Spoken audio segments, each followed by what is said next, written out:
कुछ अमीर है कुछ गरीब है, क्यों है? गरीब तो आपको बहुत मानते हैं और अमीर तो मानते भी हैं लेकिन कम ही मानते हैं, लेकिन फिर भी वो दौलत से भरपूर है। तो विष्णु जी कहते हैं कोई बात नहीं, छोड़ो छोड़ो छोड़ो, इस बातें क्या करनी, छोड़ो सब बातें, आओ बैठो बैठो। कि नहीं यार मैं बैठने नहीं आया हूँ, आप तो मैं आपसे कुछ पूछने आया हूँ। पहले बताओ ये गरीब गरीब क्यों है? सबसे ज्यादा तो आपको पूजता है, आपकी पूजा करता है, आपका नाम लेता है, हर वक्त आपके ध्यान में रहता है, फिर भी दुखी रहता है। कह रहे क्यों रहता है दुखी? के कोई नहीं, चलो छोड़ो बाद में बात करेंगे। नहीं अभी तो मुझे पूछनी है आपसे। कह रहे तो एक काम करो, मैं जरा भ्रमण के लिए जा रहा हूँ धरती पे, तुम भी साथ चलो। तो नारद जी और नारायण भगवान दोनों उतर जाते हैं, धरती पे आते हैं, भ्रमण करते निकलते हैं।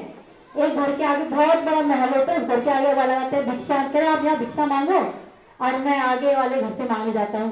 तो नारद जी बोलते हैं यहीं ठहर जाओ, कोई जूते मारेगा तो यहीं से भागते हो जाएंगे, अब तुम खड़े होगे तो कोई मारेगा तो नहीं, तुम बचा लोगे।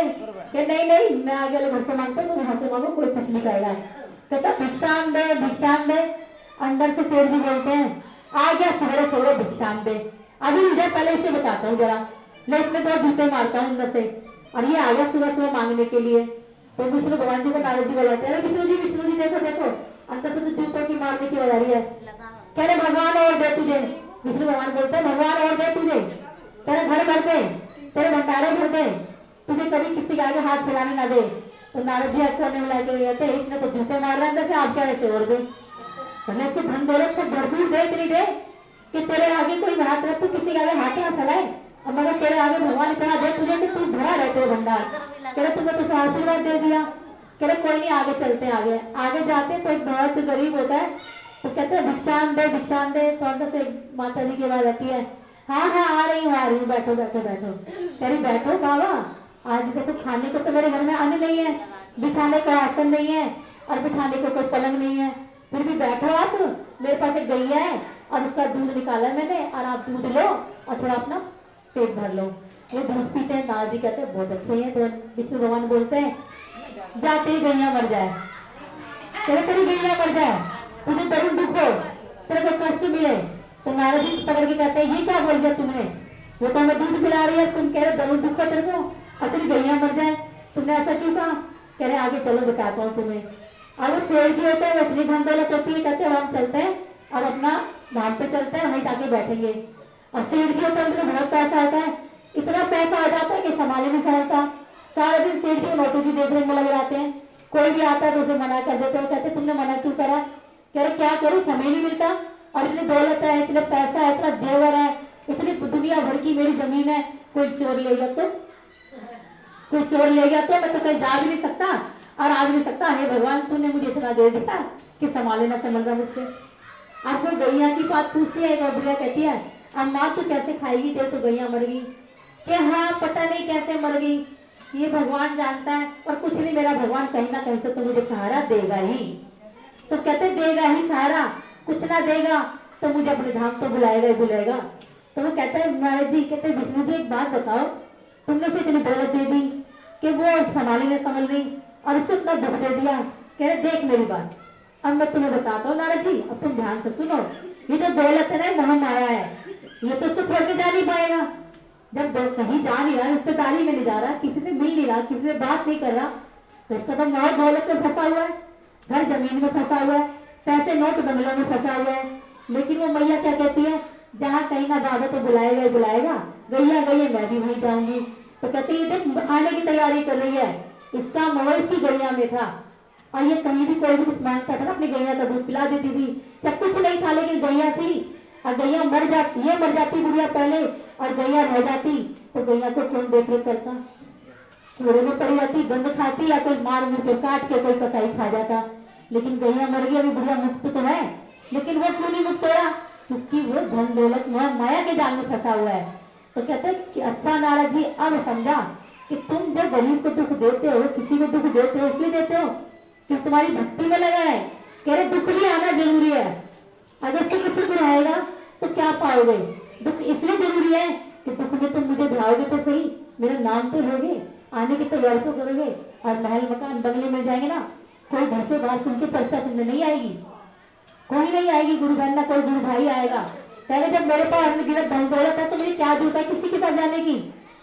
लेकिन जिसके पास थोड़ी परेशानी है, अब अपनी काया से दुखी, कोई कोई परिवार से दुखी, कोई अपने धन दौलत से दुखी, कोई काम धंधे से दुखी, तो कहाँ आता है?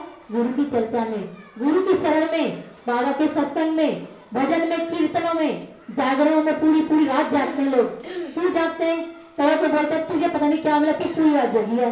हाँ भाई, उसको तो वो जानती है ना कि उसको क्या चाहिए था, इसलिए तो पूरी रात वो जाग के बैठ गई, क्योंकि उसे मालूम है मुझे इसके दर से ही मिलेगा, मुझे किसी और के घर से नहीं मिलेगा, मुझे माता रानी के दर से मिलेगा, मुझे अपने गुरु के दर से मिलेगा, मुझे अपने भगवान के दर से मिलेगा, मुझे मंदिर से मिलेगा। तभी तो जाते हैं, वरना मंदिर किस लिए बनाए? घर में कहते ना लोग, पहले कहते थे घर में ही मंदिर है, तो घर में मंदिर था, लेकिन वो मंदिर कैसा था? वो स्वर्ग से सुंदर मंदिर था। वहां लोग मंदिर तो घर में मानते थे, साथ साथ बड़े बूढ़े की भी पूजा होती थी, बड़े बूढ़े की भी देखरेख होती थी, परिवार की भी देखरेख होती थी, कोई आता था उसका भी ध्यान रखा जाता था। आज का काम क्या है? मैं, मेरा पति और मेरे बच्चे, मैं, मेरा पति और मेरे बच्चे, सिर्फ कमाई चाहिए दूसरे की, और पति और बच्चे चाहिए अपने, और घर में पूरा ऐश करो। ना माँ चाहिए, ना बाप चाहिए, ना भाई, बड़ा भाई चाहिए, ना बहन चाहिए, ना कोई और चाहिए। बस 2-3 दुनिया में वो सिमट के हमारी जिंदगी बन के रह गई है। तो उसी से बचाने के लिए बाबा ने कहा कि जब तक गुरु के ज्ञान में नहीं जाओगे तो कहां से पाओगे?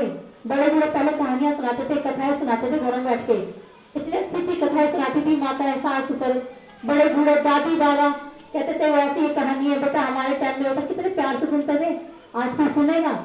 आजकल कोई बड़ी बूढ़ी कहते हैं आज मेरे कमर में दर्द है, तुम्हारे से ज्यादा तो मेरे पूरे शरीर में दर्द हो रहा है, तुम तो कमर को ही रो रही हो, चलो ठीक हो जाएगी, तुम्हारी तो उम्र है, मेरी क्या उम्र है, मेरे तो पूरा शरीर दर्द कर रहा है। तो उनसे ज्यादा बहाना वो खुद बना लेती हैं।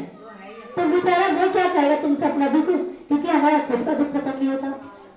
हम बार बार कहते हैं हमारे यहाँ दर्द है, वहां दर्द है। क्या कभी किसी ने बैठ के अपने घर में बड़े बूढ़े से पूछा तुम्हारे कहाँ दर्द है?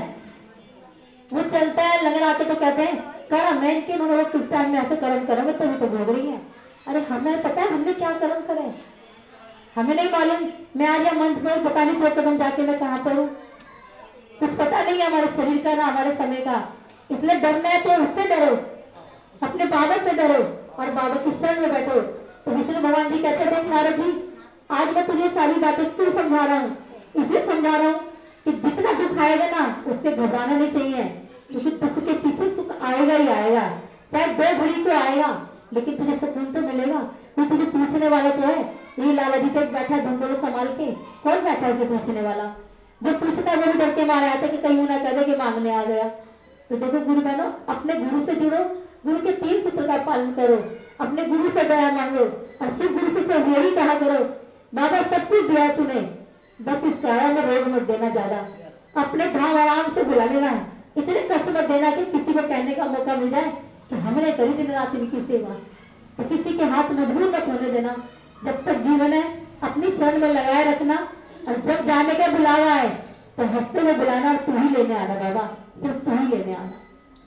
आइए कल्याण